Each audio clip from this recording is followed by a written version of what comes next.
Hi guys, तो आज के इस वीडियो पे बात करेंगे P2P ट्रेडिंग के बारे में। जैसा कि आज के टाइम में P2P में अकाउंट फ्रीज होना एक नॉर्मल सा बात हो गया है और बहुत सारे लोगों के अकाउंट फ्रीज होते रहते हैं। जो कि सबसे पहले अगर आप देखो तो मैंने अपने वीडियो के थ्रू अवेयर किया था कि P2P में अकाउंट फ्रीज हो रहे हैं और हमारा फ्रेंड का भी एक अकाउंट फ्रीज हुआ था, जो कि वो फिर उसने हैदराबाद जाकर इस केस को सॉल्व किया था। लेकिन अगर आप टेलीग्राम ग्रुप पे हो तो आपको पता होगा कि मैंने एक पोस्ट किया था जहां पे एक अकाउंट फ्रीज हुआ है और वो अकाउंट मेरे भाई का ही है। और क्रिप्टो ट्रेडिंग पे अगर हम यहाँ पे बात करें तो वो क्रिप्टो को आज से नहीं बल्कि 6-7 सालों से यहाँ पे जानते हैं। 6-7 सालों से वो क्रिप्टो ट्रेडिंग कर रहा है और P2P ट्रेडिंग पे उसकी जो एक्सपीरियंस है वो काफी ज्यादा है। काफी टाइम से P2P ट्रेडिंग वो कर रहा है। तो हम अपने भाई यानी दिलीप सर के साथ लाइव बात करेंगे और जानेंगे, क्योंकि P2P में उसकी जो एक्सपीरियंस है ना वो काफ़ी ज़्यादा है। काफ़ी टाइम से वो P2P ट्रेडिंग करता आ रहा है। तो उससे आपको मैं बात कराऊंगा किस तरह से वो P2P ट्रेडिंग कर रहा था, क्या किन सावधानियों का वो ध्यान रख रहा था, लेकिन फिर भी उसके अकाउंट जो फ्रीज हुए। तो इसके ऊपर भाई आपको अच्छे से बताएंगे कि किस तरह से उसने अकाउंट ट्रेडिंग की, क्यों अकाउंट इसका फ्रीज हुआ और नेक्स्ट P2P के लिए हम क्या सोल्यूशन लाने वाले हैं, इसके ऊपर भी हम वहाँ पर बात करेंगे। चलिए बढ़ते हैं टॉपिक पे। तो सामने दिलीप सर है, तो उनके थ्रू हम यहाँ पर बात करेंगे कि P2P ट्रेडिंग के एक्सपीरियंस के बारे में क्या सॉल्यूशन है, क्या उनके साथ हुआ है। चलिए बात करते हैं। तो दोस्तों नमस्कार, माई सेल्फ दिलीप और मैं आपको बताने वाला हूं कि मेरे अकाउंट को कैसे फ्रीज किया गया है और आपको ये भी बताऊंगा कि अकाउंट फ्रीज हो कैसे जाते हैं। तो सबसे पहले मैं आपको बताऊं तो आप देख सकते हो हमारा जो अकाउंट है वो ऑलरेडी फ्रीज हो चुका है और यहाँ पे आप देखोगे तो ये हमारा FI फेडरल बैंक का अकाउंट है और ये फ्रीज हो गया है। और रीजन क्या है आपको पता है, आप दिखाता हूं। यहाँ पे आप देखोगे तो इन्वेस्टिगेशन .FI जो कि फेडरल बैंक का जो भी इन लोगों का जो डिपार्टमेंट है वहां से मुझे मेल आया हुआ है, जैसे कि यहाँ पे फ्रीज के लिए बोला गया है। आपको ये स्क्रीनशॉट डिस्प्ले पे शो कर दिया जाएगा, आप देख पाओगे। यहाँ पे कंप्लेनर का जो है वो ID नंबर है, कंप्लेनर ID, और यहाँ पे डेट जो है वो 14/6/2023 को जो है वो कंप्लेन हुआ है। और आप देखोगे ये जो स्टेट है वो तमिलनाडु से हुआ है। आप TN देखोगे, यहाँ पे आपको स्क्रीनशॉट शो कर दिया जाएगा।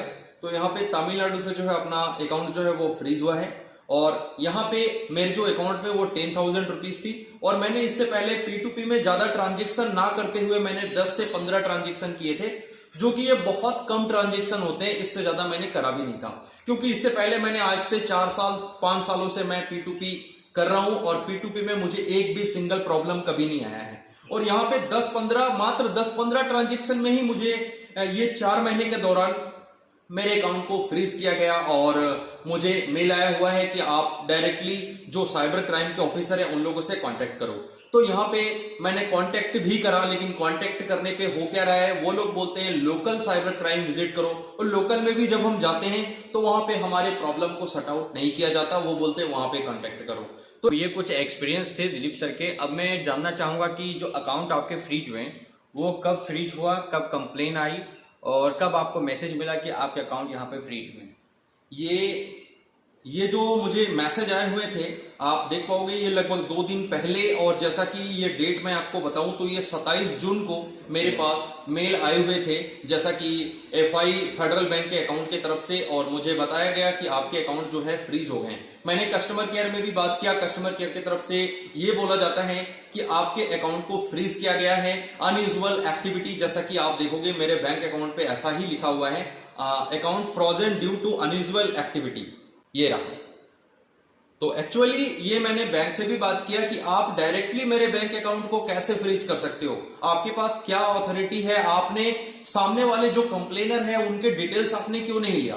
तो बैंक वाले के पास इसका कोई जवाब नहीं होता है, वो लोगों को जस्ट कंप्लेन नंबर आया और वो क्या किए, फ्रीज कर दिए। तो ये तो गलत है दोस्तों। जिसने कंप्लेन किया कोई इसकी डिटेल्स है कि किसने कंप्लेन किया, कैसे निकाला? नहीं, ये एक्चुअली मैंने यहाँ पे जो हमारा कंप्लेनर नंबर है उस कंप्लेनर आप देखोगे कि तो कंप्लेनर नंबर है यहाँ पे, और कंप्लेनर नंबर पे जब भी हम सर्च करते हैं इसके जो साइबर क्राइम का जो वेबसाइट है वहां पे जाकर हम जब सर्च करते हैं तो एक OTP जाता है कंप्लेनर के मोबाइल नंबर पे। तो अब हम इस कंप्लेनर से कैसे हम समझ सकते हैं कि किसने मुझे कंप्लेन किया है, और जब हम साइबर क्राइम वाले को कांटेक्ट करते हैं तो उन लोगों के पास इसका भी कोई इंफॉर्मेशन नहीं है, वो लोग कोई इंफॉर्मेशन देना भी नहीं चाहते। तो आपने ये सोचा कि कैसे इस अकाउंट को अनफ्रीज करवाना है, कैसे इसे ठीक करना है, क्या तरीके हैं, कुछ सोचा आपने? तो इसके लिए मैंने एक्चुअली क्या है, मैंने जो अकाउंट को अनफ्रीज करने के लिए मैंने कांटेक्ट तो करा है, लेकिन उन लोगों का कोई रिप्लाई नहीं आया। लेकिन मेरा मानना है कि जब आपके अकाउंट फ्रीज हो जाते हैं तो यहां पे आपको सबसे सेफ जोन में P2P कैसे करना है दोस्तों, आपको ऐसे अकाउंट यूज करने हैं जिस अकाउंट पे आपका कोई फंड ना हो, और उस अकाउंट से अपने फैमिली में किसी भी तरह की कोई ट्रांजैक्शन ना करें, ओनली P2P का ही ट्रांजैक्शन करें और डॉक्यूमेंट्स के साथ करें, क्योंकि ऐसे करने से आपके अकाउंट फ्रीज हो जाते हैं और आप सॉल्व भी जल्दी नहीं करा पाओगे, समय लगेगा। आपके कहने का मतलब है कि एक डायरी मेंटेन करना चाहिए जब भी आप P2P ट्रेडिंग कर रहे हो। बिल्कुल। तो एक डायरी आपको मेंटेन करना चाहिए कि कब आपने ट्रेडिंग किया है और उसका नाम क्या है। हो सके तो उसका आधार कार्ड लेने की कोशिश Yes, नहीं yes, देता yes. है Perfect. तो फिर आप उसका फोन नंबर एटलीस्ट बात कर लो, उस फोन नंबर का रिकॉर्ड कम से कम आप अपने पास रखो। बिल्कुल। तो इसमें क्या है, आपको P2P हमेशा यदि आपको यूज करना है तो सबसे पहले तो मैं बताऊं तो आप एकदम पर्सनल जो अच्छे बंदे हैं उन लोगों से संपर्क करो और उनके साथ आप कॉन्टेक्ट नंबर, डॉक्यूमेंट, सारी चीजें प्रॉपर तरीके से शेयरिंग करके इसके बाद आप इस सिस्टम पे ज्यादा से ज्यादा ट्रस्ट करके आप काम कर सकते हो। लेकिन ऐसे लोगों के साथ कभी भी डील ना करें जो अनऑथराइज्ड पर्सन है, जिसे आप जानते ही नहीं हो, क्योंकि इससे ऐसे में क्या होता है, आप फंस सकते हो। वो सामने वाला बंदा किससे पेमेंट लिया है आपको भी नहीं पता और हमें भी नहीं पता। मतलब कहने का मतलब है तो या तो आप केस डील कर लो या फिर उसके साथ डील करो जो आपको पर्सनली जानता हो, जिससे आपने कभी बार डील किया, जिससे लगे कि नहीं कोई प्रॉब्लम नहीं है। बिल्कुल बिल्कुल सही कहा आपने। और एक्चुअली क्या है, यहाँ पे आपको ये भी करना है कि आपने किसके साथ आप डील कर रहे हो उसके डायरी में आपको मोबाइल नंबर जो भी है उनका मोबाइल नंबर, नाम, डेट, ये सारी चीजें आपको वहां पे नोट करके रखना है और उसके बाद ही आपको जो है यहाँ पे आपको ट्रांजेक्शन करना है दोस्तों। अच्छा तो आप ये बताइए कि अब हम लोगों को क्या करना चाहिए यहाँ पे, क्योंकि बहुत सारे लोग प्रॉब्लम फेस कर रहे हैं, हम लोगों ने भी किया है। अभी अनफ्रीज कैसे करवाना है वो बात की बात है, और कितना अमाउंट फ्रीज हुआ है ये भी बताइएगा। तो हमारा जो अमाउंट है दोस्तों वो 25,000 फ्रीज हुआ है।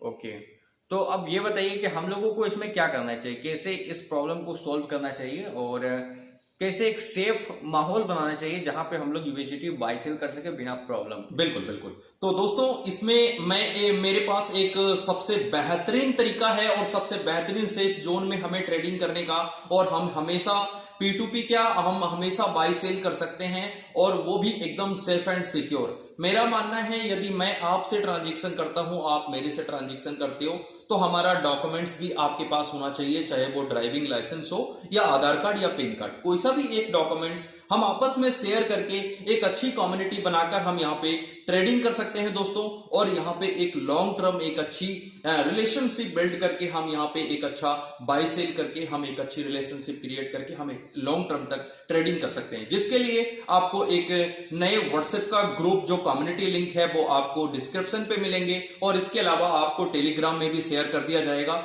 आप वहां से उस ग्रुप को ज्वाइन करके आप मेरे साथ कांटेक्ट कर सकते हो, हम आपस में डील कर सकते हैं दोस्तों। यहाँ पे क्या है, आपको डॉक्यूमेंट शेयरिंग करना मस्ट है। यदि आप डॉक्यूमेंट्स नहीं देते हो तो आपके साथ कोई भी डील नहीं कर दिया जाएगा, क्योंकि यहाँ पे डील करने से पहले आपको आपस में जानना समझना बहुत जरूरी है, तभी आप ट्रेड करो। क्योंकि आज का मार्केट बहुत ज्यादा क्रिटिकल हो चुका है और यहाँ पे ट्रेडिंग करना भी बहुत ज्यादा मुश्किल हो चुका है। इसीलिए आप देखोगे तो बड़े बड़े मर्चेंट जो हैं वो P2P ट्रांजैक्शन छोड़ चुके हैं, और वो भी इस बात से डरते हैं कि हमारे अकाउंट फ्रीज हो जाते हैं, तो काफी समय लगता है ये रिकवर होने में।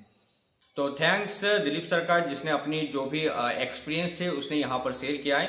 दिलीप सर की अगर एक्सपीरियंस बात करें तो 6-7 सालों की P2P ट्रेडिंग वो कर रहे हैं, काफ़ी टाइम से कर रहे हैं। पहली बार यहाँ पे हमारा जो अकाउंट है वो यहाँ पर फ्रीज हुआ है।